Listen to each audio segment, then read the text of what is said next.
to another edition of the Pinstripe Chronicles. This is your host, Donald, and I got my man, Robinho, my brother from another mother. What is cooking, y'all? How is everyone in the chat? Let's get the comments in the chat moving. First of all, John the Beagle Dad is the Early Riser Award. John the Beagle Dad, 9:28 a.m. Good morning. Happy Labor Day. Well, happy Labor Day to you too. Got Jonathan in the chat. We got FJ in the chat. What is going on? And hey, the Yankees are red hot, guys. All right, lost yesterday. I mean, you can't win them all. The Yankees have been winning a lot of games. They're actually the hottest team in baseball over this stretch. They've been red hot, and suddenly they've kind of brought themselves right back into the division race. Certainly a high wild card seed at least. So, yeah, they're kind of getting it together. Are they a product of bad teams? Well, to be honest, the Red Sox lost to the Pirates a couple times, or at least once anyway. So at least the Yankees took care of business against a White Sox team, which were kind of plucky. They were incredibly unfortunate not to win in extra innings, but we got that win. And our luck ran out yesterday, but by and large, it's been a very, very good run. The Yankees have been cooking. Aaron Judge looks like he's coming around. Trent Grisham's just been unbelievable, making it a serious conversation whether they should be looking to extend him. Cody Bellinger has just been crazy in the clutch. So we got some good work coming in from the pitching staff as well. A lot of good things to build from. So, yeah, we can talk about those kind of things. We've got my man Robinho. What did you think of the Yankees' recent stretch? Thank God they won. Had they lost some of these games to two bad teams, I think we'd be having a pretty different tone this morning. But they had to win these games. They had to win at least 5 of these 7 against two terrible teams, and they took 6. So I can't complain about it. Yesterday could have went our way as well. FJ brings up Tauchman robbing Stanton. That would have been a win had that not happened. So give credit where it's due to Mike Tauchman. That was a hell of a play. Stanton was visibly mad because he thought he had one. So, hey, they had to win them. And we said they have to go into this gauntlet of 12 games that we got coming up starting tomorrow on a hot streak. And I know that the winning streak came to an end technically, but you said they are one of the hotter teams in baseball. They put themselves within 3 games now of Toronto, and I think they have the top wild card spot, or they have the second. They've actually jumped Boston in the standings, which is crazy considering how much the Red Sox beat us.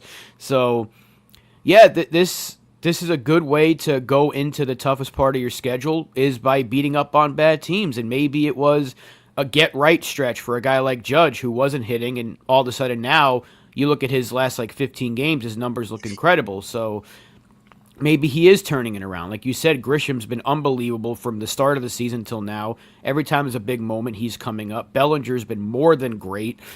You have everybody stepping up at the right time. There's still a couple of things that need to be cleaned up for sure, like Volpe and Austin Wells continuing to have blunders on the base paths, but they're winning. And had they been losing these games, we'd be singing a much different tune today. So I'm very, very happy they seem to have gotten it going at the right time, but the real test begins tomorrow night. Yeah, unbelievably, the Red Sox lost 2 out of 3 to the Pittsburgh Pirates. So that's an awful series for them. So we have to beat what's in front of us, and the Yankees have done that. Obviously, it'd be interesting to see what the Red Sox Guardian score is. I believe it's today, tonight. If the Red Sox win, then they obviously jump back in front. But it looks like it's going to be a very tight race between us and Boston for that particular wild card spot. So the Yankees just keep winning, keep their foot on the fucking gas. It's good to see that they've actually woken up a little bit. The offense. It's really about the offense, because the Yankees will continue to do Yankee things. We know this, but if the offense continues to cook like this, then you know, they're capable of making a run. I mean, as you say, yesterday, Stanton had a 2-run home run right there, taken from him. That's tough, but he's just been so good. Oh my god, crazy. Um, yeah, let's look at this. Let's look at this offense. Trent Grisham leading off. He's been cooking. Go Ben Rice. Where do you like Ben Rice, first or catcher? Wells has still been a good defensive catcher, Mm-hmm. but Rice's bat has been far and away better. I think Rice at his best is behind the plate because he's not a good first baseman, and you got to find a way to keep Goldschmidt's glove there. I think you probably have to stick with Rice as the catcher more days than Wells at this point. But you got to get Rice in the lineup, but you also have to get Judge to DH because he's not throwing yet. So if you're Boone, you're faced with a bit of a dilemma that you really can't blame him for, you know? So it's like, how do you get all these guys in the lineup at once? And it's the same thing we talked about earlier in the year. But I do like Rice at catcher at this point. I yeah. The problem is he's not a good catcher. Like defensively, still makes like pretty glaring mistakes. But you need his bat in the lineup. You obviously can't DH. So first base, but then you probably want to get Goldschmidt in there. I'm not quite sure. I think you're right. I think it needs to be catcher. Austin Wells' bat has come around again. Unfortunately, he still makes some really bizarre decisions on the base pass. Like, what is going on? His regression on the base pass. In fact, the whole Yankee team's uh, treatment of running the bases is quite bewildering at the best of times. But him especially, don't know. But yeah, I think you're right. I think Ben Rice catcher. But either way, you got him. He's been cooking all year. Pretty much all year, Ben Rice has been cooking. Goldschmidt, obviously against lefties, has been great. Righties, terrible. Jazz, he's been red hot. He's a wacky dude, but he is red hot, and he's been flawless at second base. Absolutely flawless since they moved him back to second. Not surprising. And his offense has been there. He's also drawing some walks as well. He's not been nearly the strikeout fiend that he has been in the past.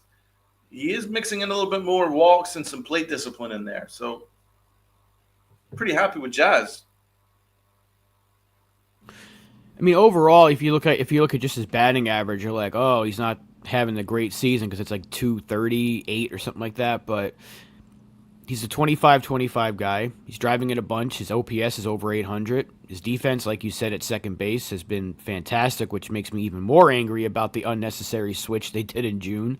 I mean, he's caught the ire of fans because of how he's outspoken and his personality. Some people don't seem to like it. Maybe he talks a little too much for people's liking. Like, I think just recently he said, we're going to win the division. We're going to win the World Series. It's like, dude, Oh, he's such a weird. don't do that, you know. But productivity for him, statistically, he's been great. So, I mean, he's backing up, at least he can, at this point, he's backing up his words a little bit. He can't go win a World Series in September. But I like Jazz. I have always liked Jazz.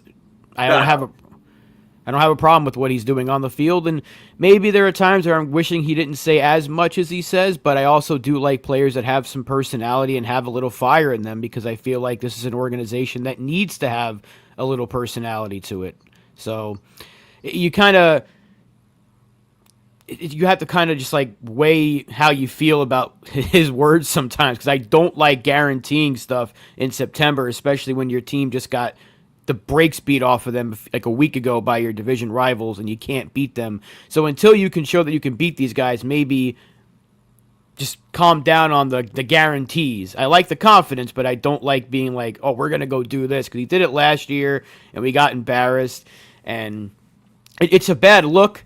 But if he's right, then you're like, that guy's a prophet. So, but I do like the personality and I do like the player. I like the player. I don't know if I like the personality. It's just there's just far too much talking on this Yankee team, but we're going to get into that later, judging by the title. But moving on, Aaron Aaron Boone's son is having his customary 2 week hot streak, so maybe the Yankees can ride that. I'm not quite sure about whether Volpe's bat is going to go back to normal now that he's going to face some good pitching as opposed to shitty pitching. So not really convinced yet, but Aaron Boone's son has at least picked it up this past series, so there's something there. The next one, let's go with McMahon. He strikes out a ton, but his defense has been freaking amazing. Yeah, he's been okay. Not much to write home about. He's been fine. Well, defensively, offensively, actually, his numbers as a Yankee have been pretty bad. Let's just be honest. But he's been a little bit better over the last during this stretch of two Yeah. bad teams. So he's kind of taken even Volpe's hot streak, if you want to call it that, isn't necessarily hot. It's kind of slightly warm. That's I think that's the best you can get from Aaron Boone's son. So let's go into the outfield. Cody Bellinger. What can you say? For me, I think he's like controversial take, but if you want to be honest, possibly the most important player on this team has been Cody Bellinger. More so than Aaron Judge. He's been the most important player on this team because he plays every position, plays every day. He's got a great approach with 2 strikes. Whatever it takes to drive in runs, he does. You can make the argument he's been our most valuable player in many ways. Just in terms of the fact he's been every day and he's just been such a good player and his defense has just been so good and so important. He's covering for Dominguez, who's obviously had a really bad year in left field. He's stepped in and done that, and he was great in center. He's now stepped in and he played right. He's been very good in right. He's even hopped on at first base once or twice. I mean, the guy's been everywhere, and his offense has been excellent. For me, it's if I was to rank the most important Yankees, it would be Stanton and it'd be Bellinger primarily for me, because they're the reason why this team's been going on a hot streak. So very impressed with Cody Bellinger. Would you extend him, or would you try and hope that he just opts into his contract next year? If he ends the season with these numbers, he's not opting in because he'll get a bigger payday in the offseason. We went into the season thinking if he just kind of repeats his performance from last year, that's going to be fine with plus defense. I think you've got a great point because you think about who he's technically replacing in the lineup. That's Juan Soto. He's putting up 2023 numbers. We were saying if he can turn back the clock to 2023, which is not that long ago, we're going to get ourselves a steal of a trade. And it's been probably Brian Cashman's best trade in the last 5 maybe to 10 years. You think about how many trades he made that have worked out this well. We gave up Cody Poteet, who was kind of tossed around the league after that trade. I don't even know where he's playing at this point. I like Poteet, but you're telling me you can get a Gold Glove caliber outfielder with 30 home run potential from the left side of the plate for just money essentially, and a swing starter. That's a trade you make every single day of the week. And let's not forget, he got off to a bit of a cold start. You imagine if he was just kind of solid or average in April, his numbers would be even better. So, wow.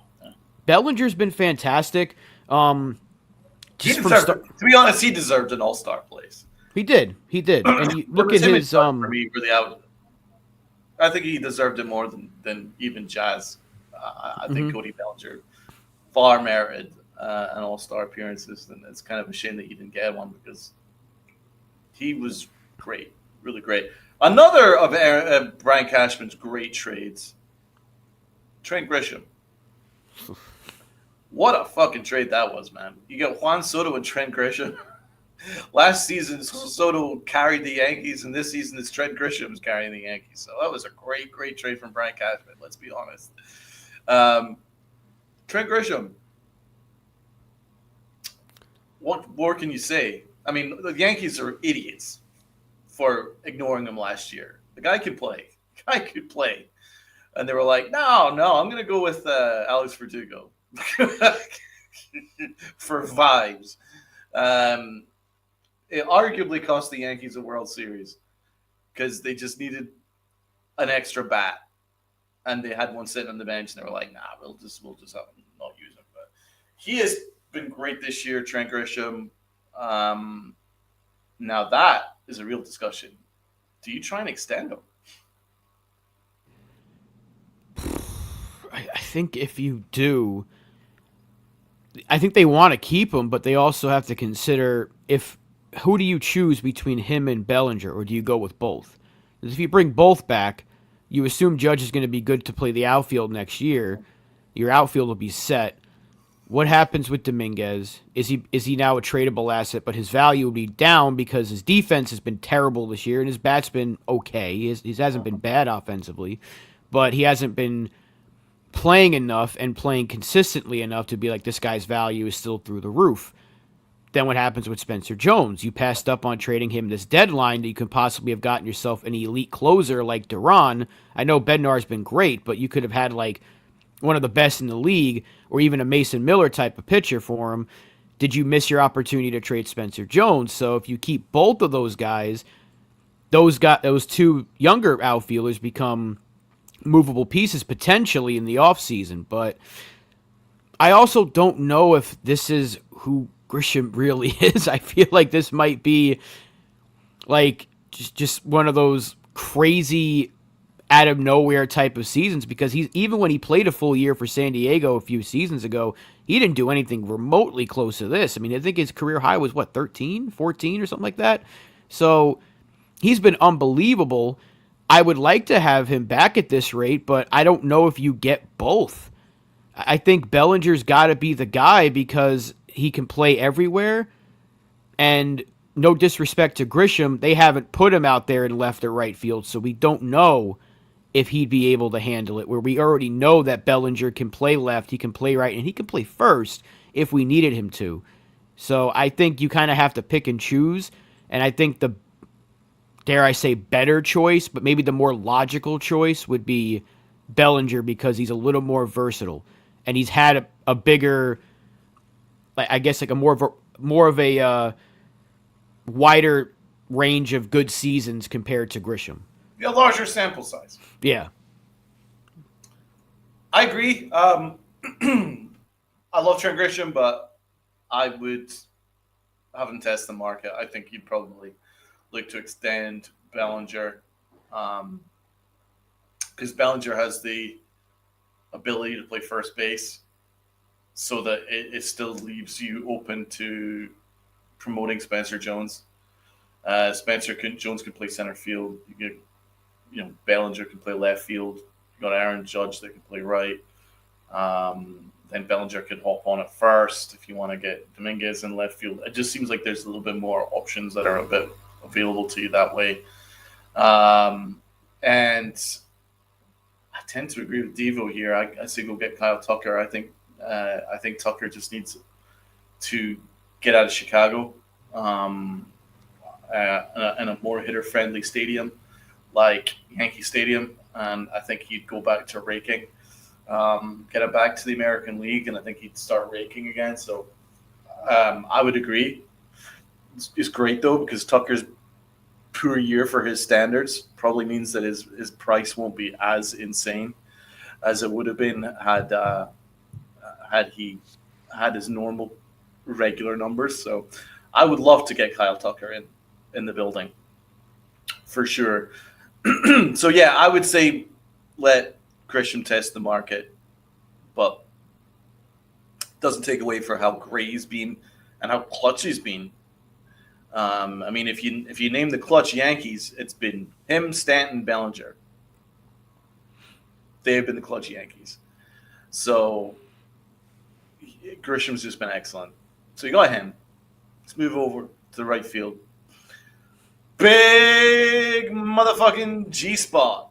G Force. G Force has been incredible. Love me some G Force.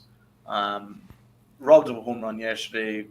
What he's doing, this is the hottest he's been since arguably in his career. This is like this for this stretch. This has been ridiculous, absolutely ridiculous. Um, if you played a full season, you'd probably be looking at like a 48 to 50 home run season. Mm-hmm. Conveniently enough, he did not have a good series against the White Sox. I know he was robbed of one yesterday, but I don't think he had a hit. And even then, his numbers still look fantastic. Well, they didn't pitch to him. Right. They just kept walking him. So I mean, I'm not gonna look too deeply into that. He didn't really have any pitches to hit. Frankly, they were more afraid of him than like almost anyone, because they actually threw pitches to Judge, but they didn't throw anything to Big G. So yeah, there's reason for that, because the guy's been absolutely on fire. So, but I mean, that's why we kind of lost our minds when the Yankees sat Big G after he drove in 5 RBIs and hit all those shots. I was like, this guy is not possibly going to be red hot every single time he turns onto the field. It's impossible. I mean, it's not a computer game. Even though the Yankee analytics guys think it is, it's not. They're human. So, I mean, I wouldn't be surprised if Stanton quietens down a little bit, because he's been on fire since he's come back. Absolutely on fire. Anyway, good to see Aaron Judge come back. He's been doing his thing. Not much more you can say. He's been doing his thing, driving in runs, hit a couple of boppers. He really missed a pitch, though, in that ninth inning. He really missed a pitch there. He really missed a pitch there. The guy left a hanger, and Judge just missed it and popped it up into the infield. He should have crushed that. So that's disappointing. But I mean, he's not a great clutch hitter, Aaron Judge. So let's be honest. But he just missed that one. Anyway, move on. Pitching's been great. Cam Schlittler, love that dude. Luis Gil, love that dude. Rodon, love that dude. Pitching rotation's been on fire. Rob? No, it's been really good. We talked about it last time we did a show, and the only one that you can say has kind of been even inconsistent, but he's been fine, is Will Warren. You know, Warren the other night wasn't great, but he wasn't terrible either. So, but still, like that's the guy at the number 5 spot in the rotation. You're going to live with that, and this is not even 100% healthy. Heal's not 100%, and he's been fine since he's come back. We don't have Schmidt. We don't have Cole. Fried went through his rough stretch, and his numbers still look fantastic. So, I mean, it's just the rotation's been great. The bullpen has been better lately since they took a certain former closer out of that role. The bullpen's worked a lot better, even though he once again struggled the other day. But I mean, the pitching staff in general has been really good, and just the rotation's been really good. And man, Cam Schlittler, he's fun to watch. He's really fun to watch. And if you watched him in the minor leagues, you knew what he had. You knew what he was capable of. I didn't think he would take to the major leagues this quickly. It seems like every start he seems a little more confident in himself. And whenever you get a guy that can throw 100 with ease, you want to watch him pitch. Whether he's striking out 10 or he's striking out 5, you want to see what he's going to do next. And he's been a fun pitcher to watch over his first 7, 8 starts. It's been pretty damn interesting. It's been pretty fun, and I'm excited to see what he has in the future. He looks like a mixture between Garrett Cole and Tyler Glasnow. I like that Glasnow. The delivery, Jesus, the delivery looks a lot like Glasnow. Yes, he's got the Glasnow delivery, as Joe Girardi pointed out in the booth. Very similar. Little bit of Garrett Cole in him too. Just the way that he effortlessly delivers 101 miles an hour is quite crazy. Like he's not. It's almost inhuman how easy he just generates that amount of fucking velocity, 100 mile an hour, and it's such an easy delivery, which is great. So I'm really excited about him, man. Maybe just in the off season work on a couple of more pitches, like a nice off speed in there, just to give batters another look. It might extend him to go deeper into games, but you're really struggling to pinpoint to pick apart anything, man. It's like his stuff is excellent, and he's been great every outing. Like, let's be honest, like every outing since like freaking July, he's been great. So I love Cam Schlittler. And Ryan Rucco almost slipped up, but he corrected himself midway through. Uh, but yeah, no, Schlittler's been great. You look at his last three starts now against Tampa Bay, Washington, and Chicago. I know not the greatest of teams, but 6 2/3, 1 hit, 8 strikeouts, no runs. 6 innings, 8 strikeouts, no runs. 6 innings, 8 strikeouts, 1 run.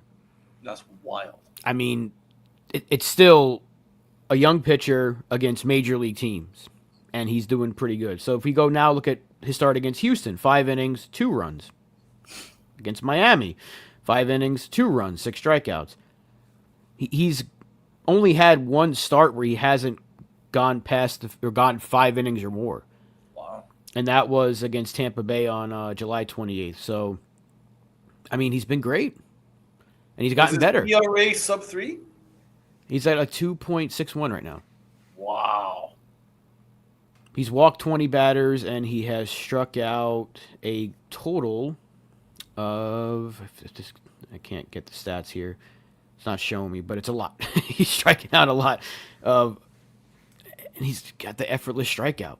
I mean, strikeout pitch, that fastball is freaking beautiful. So Would he is does he have enough starts that he could be in the conversation for rookie of the year? I don't. I mean, I would think he might be able to. I think he's going to lose his prospect eligibility, or he already has at this rate. He might. I just don't know if the late start, being that it was in July, would take him out of that hunt. Yeah, because I mean, if you're being honest, he should be in the conversation for rookie of the year. A sub 3 ERA looks fantastic. Love him. Love me some Schlitt.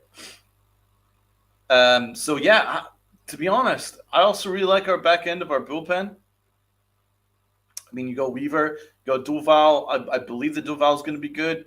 You can see whenever he locates his stuff, he's basically unhittable. So the back end of our bullpen's strong. Bednar is a machine. I mean, how he got through that situation against the White Sox was incredibly impressive. Um, because to be honest, once we were going to extra innings, we should have lost, and he just somehow avoided it. So that's just shows what he's all about, man. He's a baller. So the back end of our bullpen is very strong.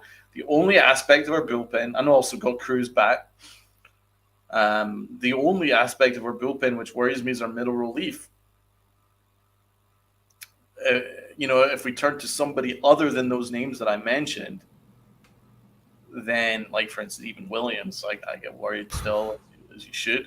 Tim Hill's solid, but he can still give up some runs occasionally. I don't really like our middle relief, so it's really incumbent on the Yankees following this formula. If your starters can go 6, and then in the 7th inning, then you can hand it off to a combination of Duval Weaver to Bednar, get yeah. you through 2 innings, and then you hand it off to Bednar in the 9th. or even Bednar for a 4-out save, something like that. But if you can get into the seventh inning with the back end of our bullpen, you're going to win more games than you don't if you got a lead, or even if you're in a tie game, you're going to win more games than you don't just with that pitching itself. But if you get to a situation where our starters can only go like 5+, and they're not into the sixth inning yet, or they've not completed the sixth inning, you have to hand it to middle relief. Then, then it gives the other team more of an opportunity to beat us. So I think that's maybe something that other teams could target. That's where Cruz really has to be good. He looked like a maniac the other night when he was getting out of that jam. But it's really between him and Tim Hill as guys that can get you through the fifth, sixth inning to get to that back end of the bullpen. Because I don't trust Devin Williams. No. I don't think they should trust Devin Williams anymore. It was brought up earlier in the chat that they missed the opportunity, and we talked about this. We should have looked to trade him and got something back for him. But I don't even know what the playoff bullpen would potentially look like. Does De Los Santos get a shot? Because he's been pretty good this year when he's been given the opportunity. We know that Cruz will be there as long as he's healthy. Tim Hill, we know Williams is going to be there. He shouldn't be, but he's going to be there. What are we going to get? A Ryan Yarbrough when he comes back? It's really just about getting to, like you said, getting to that seventh inning and getting the ball to Doval or Weaver and then getting it to Bednar. That's the recipe for success. Doval has been kind of hit or miss since coming here. His ERA is like almost 5 since becoming a Yankee, which is a little concerning, but hopefully with a little more time he gets better. I still think he's a lot more reliable than Devin Williams, which is crazy because that's how bad Williams has been. So it really that's how you win though. How do you win in the playoffs? We always hear people complain about this approach, but it's by hitting home runs and it's by having a lockdown bullpen. Because you're not asking your starter to give you 8-9 innings out of the rotation like they used to in the past. Now it's about get us through 5 or 6 and we'll let the back end of the bullpen handle the rest. That's the recipe for success in October. If the Yankees can figure that out by the time we get to the playoffs, they might be able to surprise some people in October right now. So it's just about making sure, like you said, that middle relief has to be good. It's got to be Hill, it's got to be Cruz, and maybe Yarbrough when he comes back. But I don't want to put too much on him because he's been out for like 2 months now. I would like to look at Doval's pitch mix as a Yankee as opposed to as a Giant to see if it's significantly changed. Because I have a feeling the Yankees aren't using him right, and they're not emphasizing, for instance, his four-seam fastball and his slider as much. So that's my belief. So I'm going to go on the Baseball Savant page, and we're going to check it out. I have a feeling, just a hunch. I don't know why I have this hunch, but I have a feeling that the Yankees are maybe not using Doval right. But, right, here we go. Here's the Baseball Savant page. So the Yankees are really heavily working on his sinker.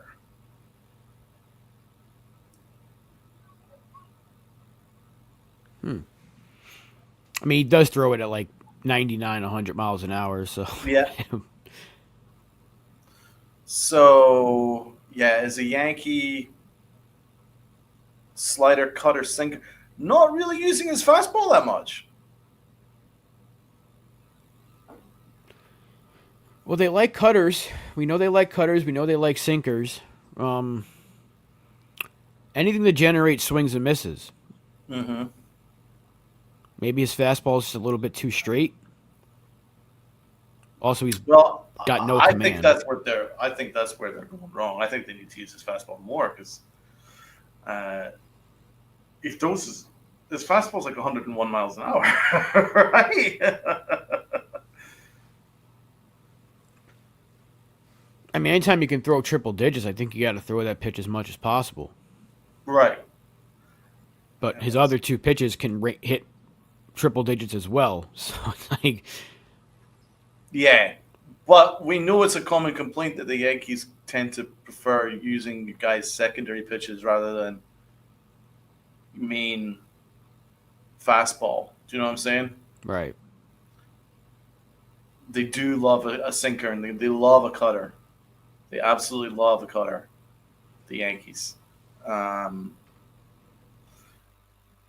as a Yankee, his cutter has been kind of hit and miss. So I mean, anyway, that's my personal opinion. I'd like them to go back to just establish a four-seam fastball with him, and then work his slider and sinker off of that. And maybe a little less of the cutter. It feels like that's more of a Larry Rothschild thing. Yep. Throw the cutter, throw the cutter. Remember what James Paxton did the same thing, and he didn't want to throw it that much. Sonny Yeah. Gray, it was another one. Throw the cutter. And So it looks like there's a 308 batting average on his sinker as a Yankee, whereas there's a 197 batting average on his slider as a Yankee. fastball, slider. That's got to There's be. a 39% whiff rate on his slider. There's an 11% whiff rate on his sinker. He strikes out dudes 37% of the time with the slider. I think the slider is obviously the pitch that you really want to work with the most. But You got to get 2 strikes though. That seems to be his problem. I think they should be probably using that four-seam fastball and then using the slider and cutter off of that. That's just anyway. That's just my opinion. I think you'd probably see a slightly more improved Duvall by doing that because I don't trust the Yankees analytics staff. Their analytics staff is a mess. We know this, so that's just my personal belief because I think Duvall is so much better than this. Oh, I agree, and I think what is it now? His last 3 or 4 outings, he's been pretty flawless. So maybe it is starting to click for him, and we just got to hope that it does click at the right time. Because, like you were just saying a few minutes ago, and like I said as well, that 7-8-9 of Weaver, Doval, Bednar, whatever combination you want to use to get to Bednar, is going to win you a lot of games. Yeah, because those are 3 very good pitchers at the back end of a bullpen. So. And it kind of goes into Itchy Nuts. I do want to get to some of these comments here because we got a good chat. Yeah, let's do that next. But I do like what Itchy Nuts says here about a best of 3 against Boston. Terrifies me because the way Boone manages, we've seen it historically. He just folds, and Izzy as well, bringing up Cora, out managing him. I don't trust Aaron Boone in a series against Boston, but I think that ties into what we were just talking about is making sure that you stick with what's working. Those 3 are working at the back end, but Aaron Boone might be like, oh, you know what? Devin Williams is in a good lane for this 8th inning here, and you lose a playoff game because of it. Mm-hmm. Yeah, let's get into the comments. Let's because we've got a lot of them here. Let's start with Egyptian Magician. Good to see Egyptian Magician. Not seen him in the channel while, so good to see you back. I think about Verdugo more than I'd like to admit, if you know what I mean. Oh man, how are you? We got Jared Williams in the chat. What's going on? Got Issy Devo. I say go get Kyle Tucker. I agree. CBB, I completely agree here. I think we lost the chance to set Williams. Could have done something there. Absolutely spot on there, man. Let's move on here. Itchy Nuts can see playoff pictures starting to take shape. Winning that division would definitely help. I'd still be surprised if we win the division. I would be very surprised. I think we've almost left ourselves too much of a hole because I know we're on a hot streak now, but this next 2 weeks is a gauntlet. It's the season. This is the season right here. Yep, it is. It is. John Beagle died. I love it when a player comes up and we can actually talk positively about him. Dude, when the Yankees develop their pitching, I have no issue with the Yankees pitching development. It's their player development. Their player development is very problematic. They're afraid to actually help them, and instead take the route of being self-satisfied and looking for other factors to blame, rather than just taking some responsibility and like working on the aspects that particular player needs worked on. I mean, I think every single, other than Aaron Judge, but I mean the guy's a generational player. But basically, everyone that the Yankees have gotten a hold of declines spectacularly in terms of their prospects. Not pitching aside, but like position players, basically from year 2 onwards, they all just spectacularly decline. I mean, you could go through it. Clint Frazier. And you can find other reasons for it, but the names are still the names. Clint Frazier, Gary Sanchez. Gary Sanchez spectacularly declined. Gleyber Torres went from you could make an argument that he could have been an MVP caliber type player if the Yankees really worked with him. Instead, he's now going to be a really great player for the Tigers because the Yankees couldn't do anything with him. And Duhar, literally put him in every single position other than concession worker, and they didn't know what to do with that Duhar. You just name it, man. You're going to go right through it, and then you got Greg Bird. It's another one. You can blame it on injuries, but the Yankees didn't help him. I mean, everyone, every single one. And now the most Nico Florio, and then you got the most recent example now of my boy Blue. Peraza, who now doesn't get a game for Anaheim because the Yankees just massacred that boy. He went from having an 800 OPS in his rookie year as a Yankee to someone that can barely scratch together a 500 OPS. How did the Yankees manage that? Anthony Volpe, he was actually a really good player when the Yankees called him up. And you would never guess because you could make the argument he's one of the worst outfield players in all of baseball. He certainly is statistically, offensively. So this is what the Yankees do, but they take no responsibility for anything. So if, like, for instance, if Brian Cashman was on our stream right now, he'd be screaming at me, telling me that I'm an idiot and that you don't know what I'm looking at, and then you'll have some kind of different metric to tell me that so and so was great or whatever, because this is what he does. But the numbers don't lie. The numbers don't lie. There's too much of a sample size of Yankees position players not named Aaron Judge starting off well and then declining. And I think Gary Sanchez is actually the biggest example of it. Like 2016, he actually in half a season put himself in the conversation for Rookie of the Year. So that goes back to earlier when you asked about Cam Schlittler. It's possible. I don't think it'll happen but Gary Sanchez in 2016 was that fucking good. Oh, he's so good, man. 2017, he was magnificent. Defensive issues aside, that guy was coming through in the clutch. That guy was hitting the crap out of the ball, and we're like, we got our catcher of the future. Then the new regime took over. He got worse. And Duhar, 2018, if it wasn't for Ohtani being Ohtani, he would have won Rookie of the Year. And Gleyber Torres would have probably finished second. Yep. And Duhar got hurt. They tried to find a place for him. It didn't work. They flipped him DFA'd him. So they got nothing for him. Missed an opportunity there. Gleyber Torres, they tried to put him at shortstop when they didn't need to. That's great. And they didn't work with him.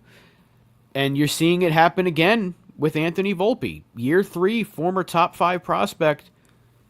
He's gotten worse. So it is concerning. And at the risk of repeating myself yet again, who knows what's going to happen the next time they call up something. Because we're seeing with Dominguez in real time. He plays, he doesn't play. They don't want to play him against certain pitchers because they don't want to try him out against lefties because he can't hit lefties. So we're not going to play him against lefties. Although he's like 22 and he's barely have even like a scrape of experience against them. Preach. What's going to happen with Spencer Jones? What's going to happen with Lombard? With Arias if he potentially comes up here? So it is concerning that it keeps happening and people are just kind of like, I don't think it's a big. No, that player's just not that good. That player's just not that good. Yeah, no, it's That's not the definitely case. no. Anthony Volpe, yeah, you didn't have a ton of time in the minors, but 2022, he was really good in Double A and Triple A. Mm-hmm. He had a fantastic spring in 2023. He forced his way on that roster. There's not a single one of us that are on this show that said No. they should not have made. He shouldn't have made the team. We all want it to happen. Yep. How do you fumble that?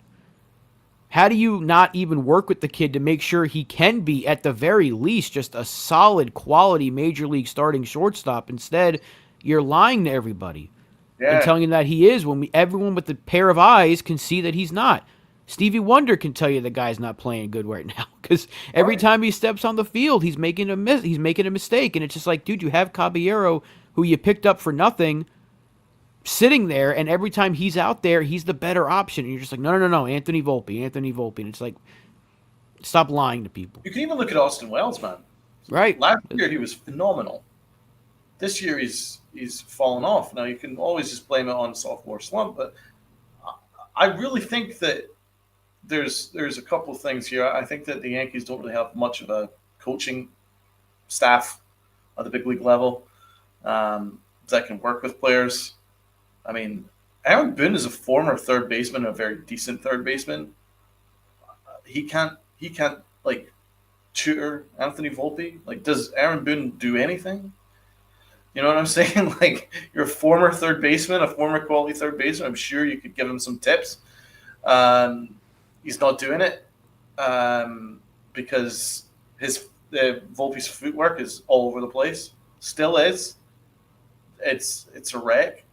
And he stands back on the ball. We've seen this multiple times. He stands back on the ball instead of attacks it, which is always going to lead you to getting hit by a bad hop that's going to surprise you, and then you're going to misplay it. This is what happens. But I think the biggest thing that they've been doing to their prospects is their hitting philosophy is all over the place, and I think that's really the biggest problem is because their analytic-based offensive belief system, which is all based on uppercut swings and exit velo, and that's why Volpe's swing is a wreck. Volpe's swing wasn't like that when he first came up.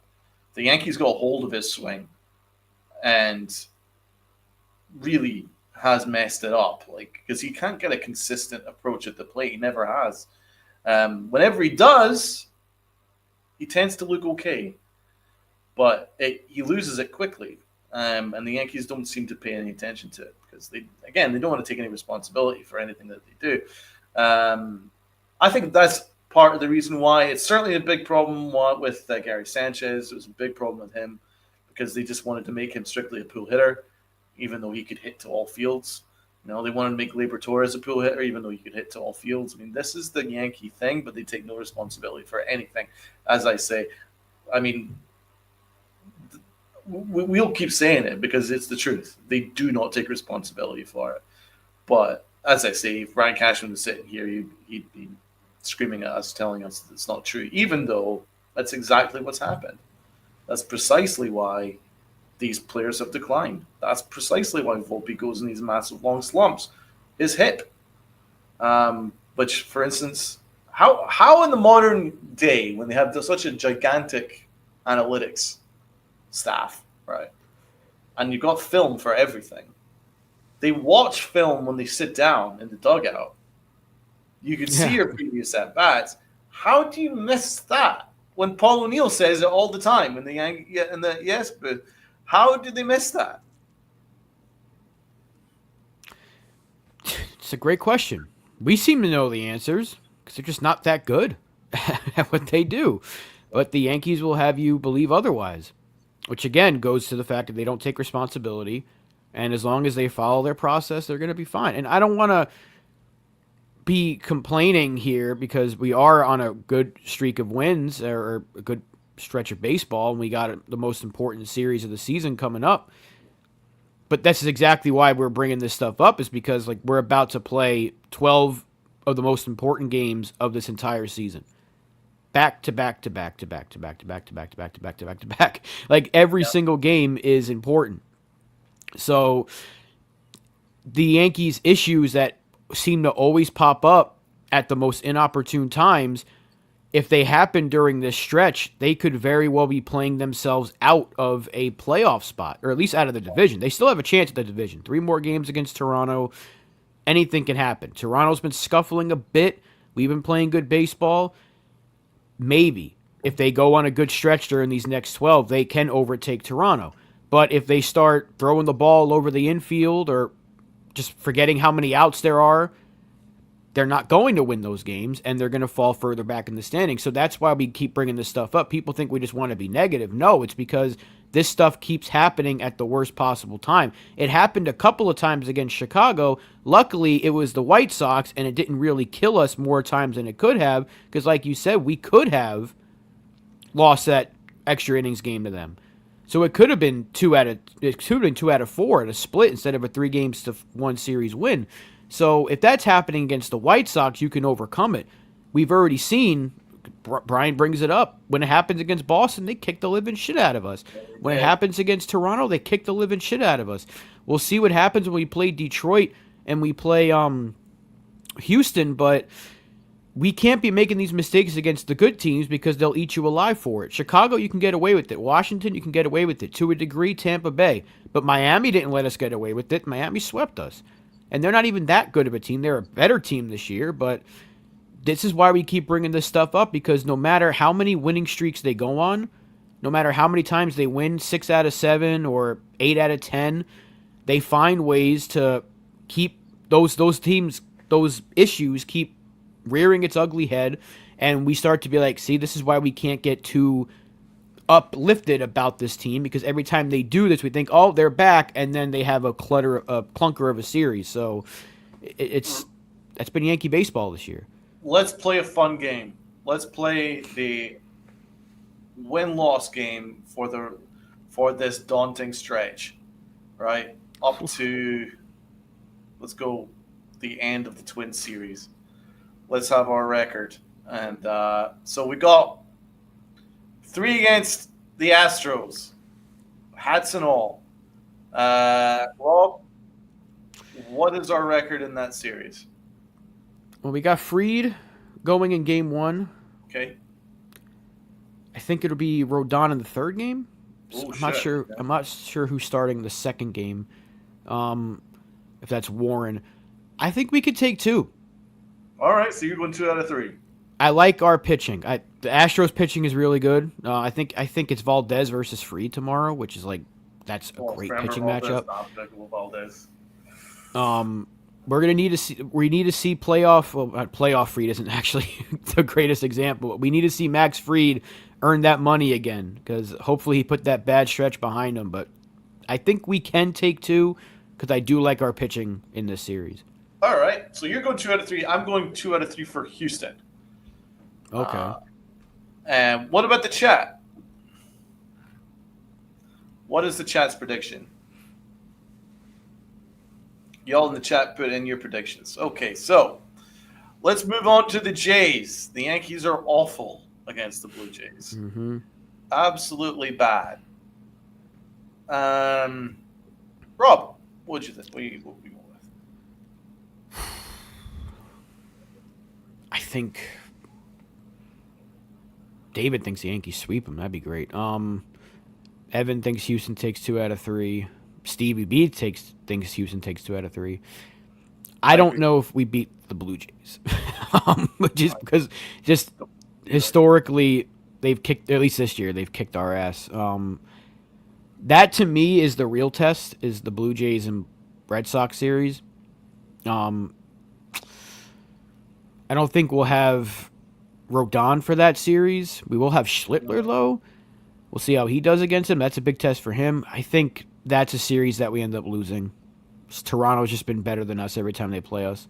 I can see a Schlittler winning that game, but I think we lose 2 out of 3 again. So, 2 and 4 I've got, and you got what, 4 and 2? I think I got 3 and 3 now. Oh, 3 and 3 now. Yeah. Okay.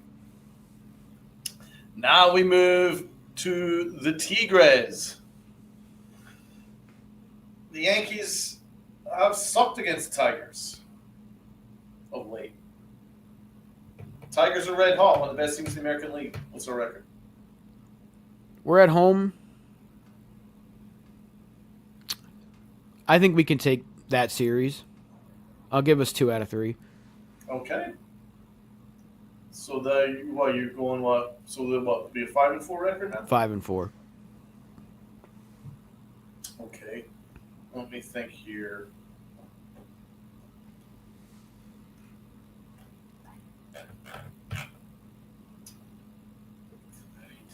I don't know. I don't know. Maybe the Yankees. Yeah, maybe the Yankees surprise us and win 2 out of 3. Yeah, all right. I'm gonna go 2. I'm gonna give the Yankees 2 out of 3 in that series. So yeah, I had the 2-4 before. Yeah. Went 2 out of 3, so they're up to 4-5 now. Yeah. So you're 5-4, I'm 4-5. Right. Red Sox, I've got no faith in them whatsoever against the Red Sox. I have us getting swept. Yeah, I think we lose 2 out of 3. It's at Fenway. Yeah. I think we get swept. Fenway, lose all 3, 4-8. You're what would you be? 500. Yeah. All right. Well, dude, if we're 500 after that stretch, then that's a win. Because I think we'd probably sweep the Twins, frankly. Oh, we always beat the Twins, yeah. Yeah, we always sweep the Twins. So I think after that, and it's a 4-game, that would be 3 games there. So, yeah, I could see maybe the Yankees finishing that stretch, maybe 7-8, something like that. I would prefer, if we do finish 500 in those 4 series, I would prefer we get 4 of the 6 against division teams. Like, if we lost the series to the Tigers and Astros, I wouldn't be thrilled, of course, but I'd be like, all right, but did we beat Boston and Toronto? If we can show that we can beat them, I would feel a lot more confident going into the playoffs if we can actually take some against Toronto and the Red Sox. But if the way we've played against them, I don't have the confidence right now. I got to see it to believe it. I know people are going to be like, you guys are just so negative. I got to see it to believe it. We were saying this 2 weeks ago. We were saying this last week. Are the Yankees back? I can't say that. I got to see it to believe it because let's not forget. Against teams that are above 500, bro? At first, we were doing fine against them. We were actually great against good teams and mediocre against bad teams, and that's kind of flipped. So I don't know the exact record, but because of the way we play against the Red Sox and the Blue Jays, and we haven't had too many games against like the elite teams, it's got to be like 500. Oh no, it's below 500. Is it below 500 now? Oh yeah. Jason Snow says 11-35 in the last 30. What? What? Are you kidding me? Maybe in the last 46 games, right? Or 47. What is that? There's no way it's that bad, right? What? We need Stat Muse. We need Stat Muse.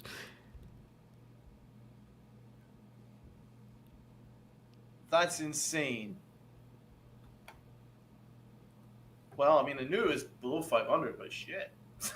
That's really bad. They're 11-25 in their last 36. Okay. There we go. Thank you. 11-25. That's why. We're not negative. We're being truthful. I ain't seen the Yankees.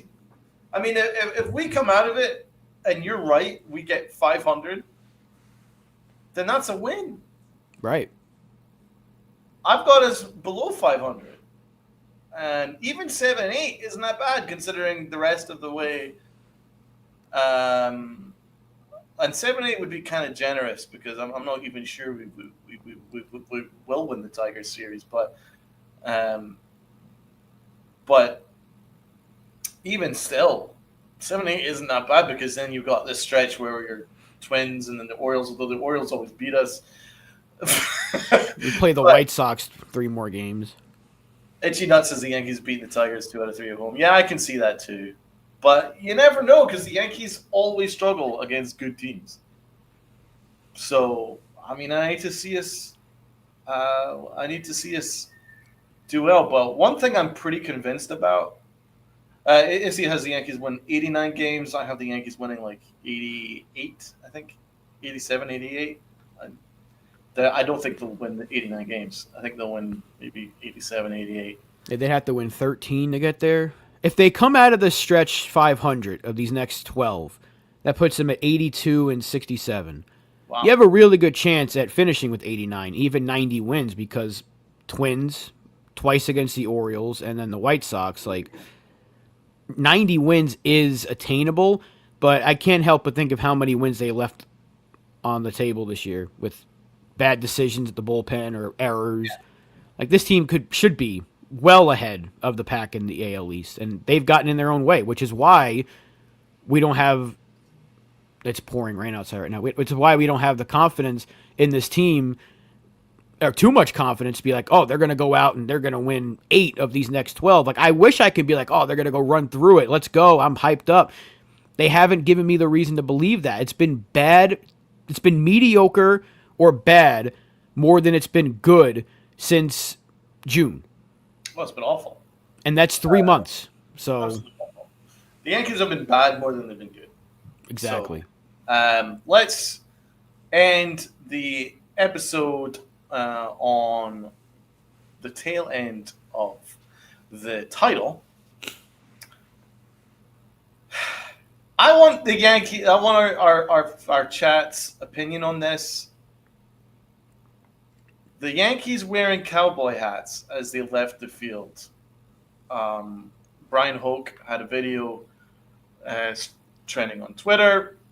I don't know if there's a copyright thing. I don't want to share it just in case there's a copyright thing. I don't know if that would be the case. Who knows? YouTube are pretty tough with these things. So all I'll say is we have a video of the Yankees leaving the field after losing, mind you, to the White Sox, in cowboy hats as they prepare to board the plane to Houston. Is that the Yankees being fun, or is that the Yankees being dumb? Let's start with Rob. First of all, anything with the cowboy hat, I think, is dumb. That's why I'm wearing a Giants jersey today. Fuck the Cowboys. Yep. I don't know. Maybe they're just doing it to have a little bit of fun. Maybe they're just doing it because they like Texas. If that's the case, then good for them.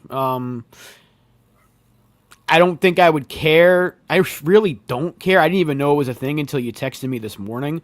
I did not pay attention at all after the game to Twitter. I don't think I would care that much if they had won, but I don't think it's too big of a deal. I just don't like the cowboy look in general. But I guess they're going to Texas, put on the cowboy stuff, but It's not super hokey. kind of. Yeah, I don't know. Goofy corn. I mean, that is there. That's not like you're standing to attention. It's not like It's a little Big dumb. goofy. It's a little like weak sauce. It's just there's something about it, man. It's kind of hokey and corny and goofy, and that's not the Yankees. It shouldn't be the Yankees. But the biggest problem is if the Yankees lose, to be honest, either way, it's bulletin board material, regardless of the series that comes up. If the Yankees definitely lose that series to the Astros, then that is definitely like clown show behavior. The Yankees are going to get clowned, big time clowned, and it's going to go all over Twitter. The Yankees are going to get clowned, big time. But even if, say, we play them in the playoffs, right? They will still have that image of them of us wearing cowboy hats as we go to play them. It just looks off.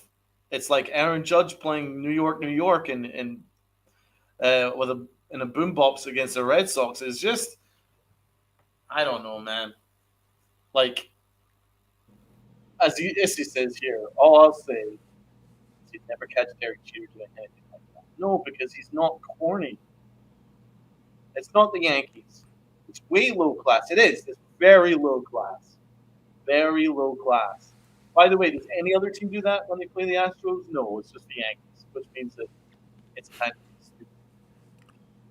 If no one else is doing it, don't try and create a new thing. But man, but this, I'll be honest, this is partly why I can't stand Aaron Boone. Because it's almost fitting that me and Rob are actually wearing Giants uniform as I say this. Shut up and play. Whose philosophy was shut up and play, Rob? Tom Coughlin. Tom Coughlin. Who's Tom Coughlin, you ask? Well, he's someone who's won multiple championships. He's a winner. He is a winner. He's probably the best coach that New York has had. No, in fact, undisputably the best coach that New York sports has had since Joe Torre. And it's beyond dispute. He's a Hall of Fame coach, but very simply, shut up and play. That's what his message was to the Giants. So when the Jets were clowning the Giants at Christmas, we're the Giants, and they covered up. We're the Jets, and then they covered up all the Giants Super Bowl trophies. We're the team in town. Blah blah blah blah blah. Tom Coughlin was like, his message to the Giants were in 2011, don't rise to it. Shut up and play. Smack the shit out of him is what happened. Smack the shit out of them, but just shut up and play. Don't react to them. They can goof about all they want, right? Don't rise to it. Beat them on the field, then you can talk. That's exactly what we did. All the way to the Super Bowl. That's what you do. So whether it's football, whether it's basketball, whether it's baseball, it doesn't matter the sport. Shut up and play, and I mean that genuinely. But the Yankees do far too much talking. They do far too much celebrating over just being there. Remember, they did a conga line just to make the playoffs last year. Soto didn't pay any attention to that. He fucked off, and I can't blame him. Good for him.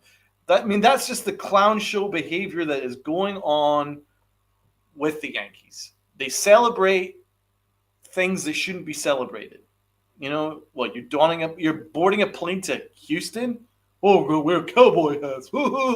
That's not cool, bro. There's nothing cool about that. I mean, which outsiders put on cowboy hats?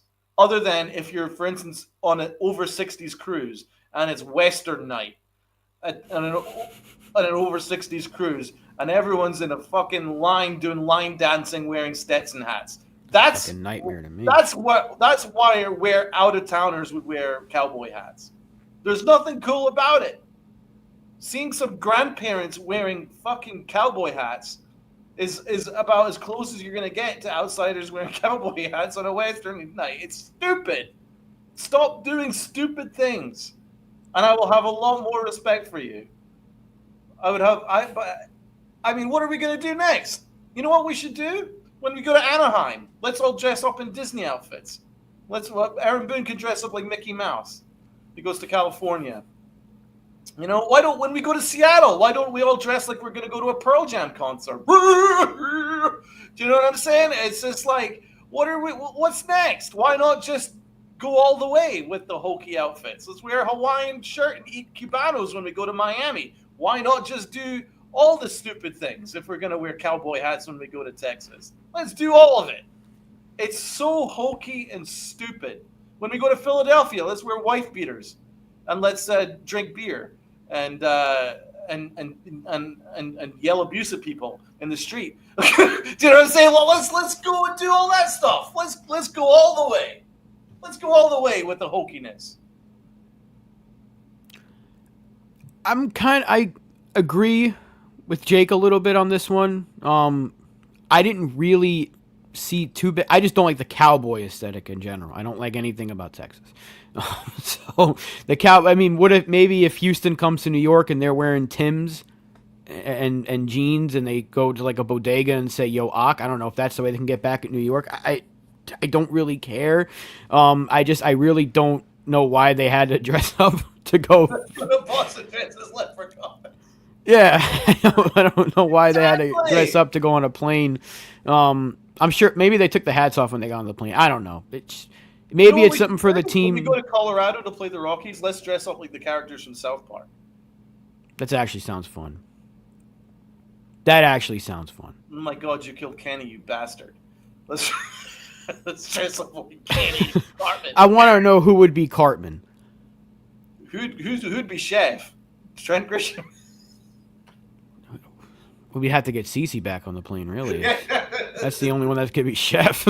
Aaron Boone would be drugs are bad. I'm good. Mackie. Aaron Boone's Mr. Mackey. Drugs are bad. I'm good. Anthony Volpe would be Butters. Absolutely. Oh yeah, Anthony Volpe's definitely Butters. See, this is actually kind of fun. It's a lot better than let's play which Texan are you today, because I can't think of anyone important from that goddamn place. Who's Mr. Garrison? The teacher that always gets mad at Brian everybody. Cashman was little puppet. Well, that's Boone. Then Boone is Mr. Hat. That's right. If that's the case, then if Garrison's Cashman or Cashman's Garrison, then Mr. Hat is Aaron Boone. See, we come up with thanks to the Yankees wearing cowboy hats, we were able to create the cast of the Yankees play South Park. They should. Why not go all the way, man? Oh, you just lost one of the worst teams in baseball. You're traveling to Houston, who's laid a whip ass. How about not just all year? How about since 2017? The Yankees haven't beat the Astros in about it's what 8 years, and we're marching into town. Yeehaw! Fucking idiots! Bunch of fucking pussies, man. That shit just doesn't fly with me, man. Shut up and play. Shut up and play.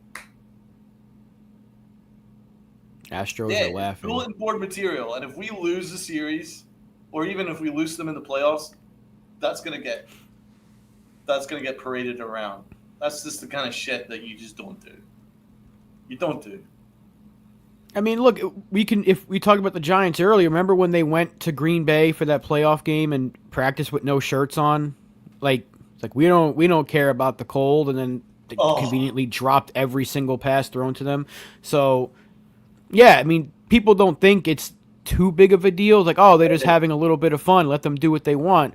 But, those things will always come up if you lose that game. Like, Odell Beckham still to this day doesn't live that down from the Giants fan base. The boat trip, the no-shirt workout in the cold, those things will come back even if you don't think it's a big deal at the time. After the fact, if you lose, it does always come back. Like the New York on the boombox. I think the Red Sox played that song throughout their entire World Series run that year. So those things will always come back if you don't take care of business, which is why when Coughlin said, talk is cheap, play the game, which translates to shut up and play, I liked it because it's just play your game, let your talking on the field, let your play on the field do the talking, and then you can run your mouth a little bit. Then maybe you could show a little bit of flair. If you go into Houston and kick the crap out of them and then you want to put on a hat on the way back, sure. But going into Houston, if they beat you, then just burn those fucking hats. One, because they're cowboy hats, and two, because it's bad luck. Right, dude. If you beat them in the ALCS, then fucking wear every fucking Stetson hat you want. But until then, shut up and play. You're a bunch of adults. What are we doing here? And we're not beating the Brian Cashman, Aaron Boone Country Club rumors, allegations with this stuff. This is a country club. This is the kind of stuff that country clubs do. It's Western night with the Yankees. What was it, conga line night in the playoffs last year? Well, up until you faced the Dodgers and you got your ass handed to you. But before then, it was conga night. What are we doing here? And I know it sounds like old man on the lawn here, but there needs to be some kind of, honestly, there needs to be some kind of handle on this, man. Just play the game. There has to be some kind of handle on this. Bro, who's Mr. Hank the Christmas Beal in the Yankees? That's difficult. Who's the biggest piece of shit on the New York Yankees? But Mr. Hankey's a nice piece of shit. So like, who's the nicest piece of human shit on the team? Devin Williams. He is shit this year. And he But does suck. he does try. Yeah. I guess it would have been Pablo Reyes, but he's no longer part of the team. That's a shame. What kind of makes sense because Mr. Hankey's been kind of a lost character. They haven't brought him back in a while. Yeah. Butters is great.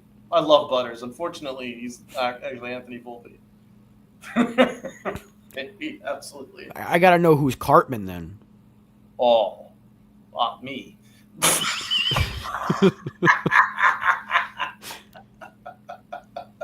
Would that make Anthony Volpe Kyle? Because we said that Volpe was Butters, but Cartman hates Kyle.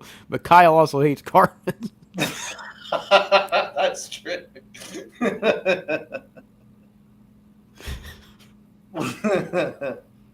Chimichanga night. Yeah, it's going to be Chimichanga night. Next time we go down by Florida. Fuck. Well, that was a fun way. That was a fun way to wrap up the show. Cosplay Yankees, man. Cosplay everybody. Bunch of clowns. Yeehaw! So we've ended on a fun note. Do appreciate everyone in the chat. It was a good time. Got a blessed night off. Rob, what are you gonna do with your night off before all hell breaks loose with these next couple of weeks? I'm just gonna chill on a night without Yankees baseball. Maybe watch a little bit of wrestling later. Play some NBA 2K or something. Yep. Probably gonna go to the movie theater and watch Jaws 50th anniversary. So I'll probably go to that. And then we'll play 50 years. And then I'll play Madden when I go home. And that'll be it. Oh, Stevie B's live later tonight. What's the channel, my man? Is it just a YouTube channel here? Because I had no clue that you even had a channel, my man. Why didn't you tell us? He's told me when I go live on Saturdays, but he's not sent me the channel yet, so I have no idea. But Stevie B, hit that up in the chat. Are you on X? Because obviously that would be handy if you shared that out on X so we could share it out. But anyhow, what is it? CSMD Yankees? What does that mean? You got a link? Oh, and Fee in the chat. What up? We were talking about Colorado there, man. We had some fun. All right. Okay. Cool. Okay. Great. Well, everybody, sub up to Stevie B on his X, and we'll check. We'll shout out his channel. It's an open panel too. Oh, nice. Jonathan will be there. Strike Zone will be live later as well. That'll be good. Thank you so much. Well, it's been a pleasure. And as Uncle Tat says, wear your pinstripes of pride and play hard. Please don't party as hard as the Yankees will clearly be doing, as they do a conga line probably on the plane over to the Astros with their Stetson hats as we speak. Anyway, God bless, and we will see you guys on the next stream, I believe on Wednesday. Go Yankees. Go Yanks.